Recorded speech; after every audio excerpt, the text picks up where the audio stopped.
Hello বন্ধুরা, আরও একটা এঁচোড়ের দুর্দান্ত রেসিপি তোমাদের সাথে শেয়ার করতে চলে এসেছি। যার জন্য এঁচোড় আর আলুটাকে একটু সেদ্ধ করে নিয়েছি। তেলের ওপরে জিরে ফোড়ন দিয়ে পেঁয়াজটাকে ভালো করে ভেজে নেব।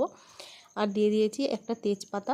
তো এখানে আদা রসুন পেঁয়াজ আর টমেটো একদম পেস্ট করে নিয়েছি। আর এর সাথে দিয়ে দিচ্ছি কিছু গুঁড়ো মশলা, দিয়ে ভালো করে নেড়ে চেড়ে মশলাটাকে ভালো করে প্রথমে কষিয়ে নিতে হবে। তারপরে কিন্তু চর্বিগুলো এর মধ্যে দিয়ে দিতে হবে।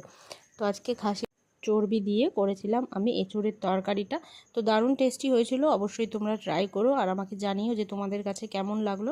তারপর সেদ্ধ করে রাখা এঁচোড় আর আলুটা আমি এর মধ্যে দিয়ে ভালো করে কষিয়ে দেখো গরম জল দিয়ে দিলাম।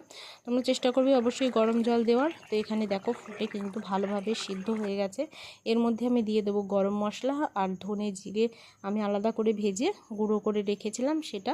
তো ব্যাস রেডি হয়ে গেল। ভালো লাগলে চ্যানেলটাকে অবশ্যই সাবস্ক্রাইব করে দিও। আজকের মতো বাই।